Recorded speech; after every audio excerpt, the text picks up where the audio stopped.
Yun mga par, isang mapagpalang araw po sa ating lahat.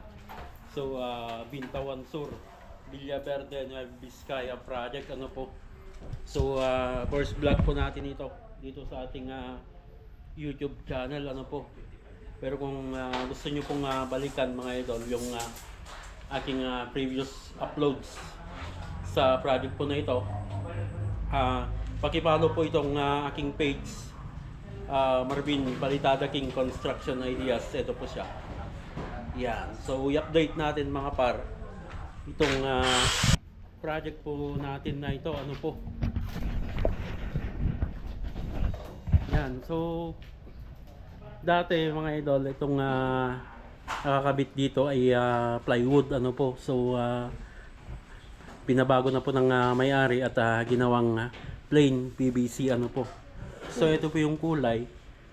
Kasing kulay din po ito ng binaklas naming kisame na may pintura na ano po. Plywood po yung nakalagay dati dito. So, pinalitan na ito mga idol dahil marami na pong bakat po ito ng tulo ng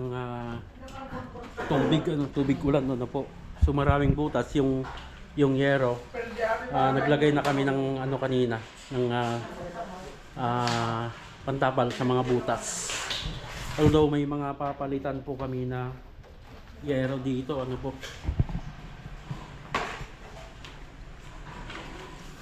Yan. May dalawang yero kaming papalitan dito. Ito. Saka dun sa part po ng kitchen area ay 8 pirasong yero yung papalitan doon. Yan. So, living area saka ano po, saka part po ng dining. Dan dito po sa loob mga idol. So, kita niyo naman yung marka dati. Yan, ganyan kababa dati yung sa kisame niya, ano po. So, traditional box type yung naka-design dati dito, ano, na kisame. Plywood din po yung ginamit. So, sa ngayon, dahil plain, inangat na namin, sinagad na namin sa taas. So, lalagay kami ng pin light. So, eto, magkatabi yung pin light mga idol. Nandyan na yung tapat ng divider. Para may pin light para dyan sa dining, yung pin light para dito sa sa living area. Then room, nagsimula na rin po yung room. So ngayon lang po ito mga idol, itong natapalan ko na ito, ngayong araw lang po ito. Although yung sa framing niya mga idol ay last week pa, ano po. Inantay lang namin yung order namin na PVC. Halos 2 linggo po namin inantay ito. Ngayon lang po, kahapon lang po dumating. Alim natin sa pangbutas.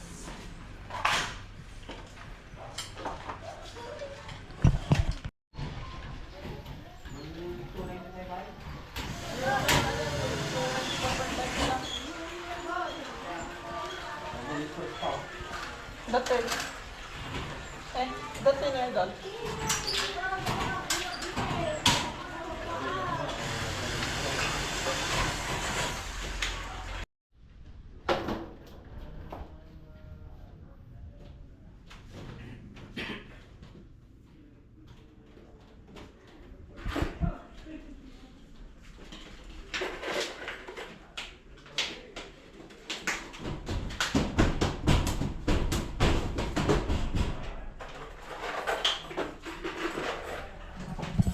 Dua pa eh.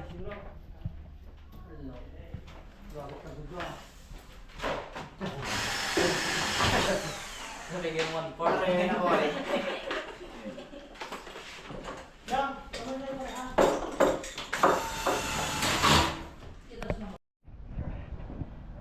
Yun mga par, yung additional sa gagawin dito sa ano po, dito sa Bintawan Sur project, ano po, ay itong sa bubong, ano. So papalitan na po itong flashing dito. Yan yung mas maayos na bend na. Papa-bend na po natin ito Kasi binilog lang po nila ito. And so, mas maayos na capping na yung lalagay natin dito. Then, yung sa inside gutter doon ay papalitan din. Ano po.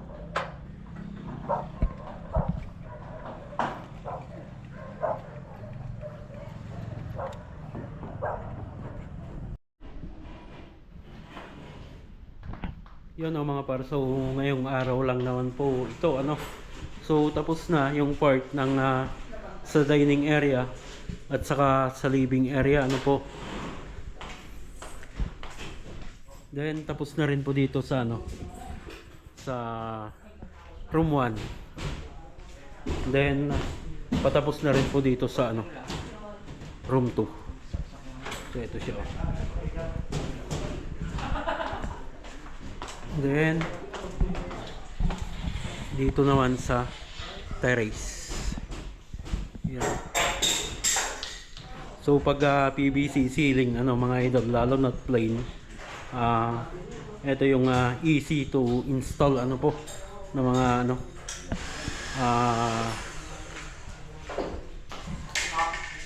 kisame, easy to install na po ang kisame ang mga to sa mga nagdi-DIY mga idol.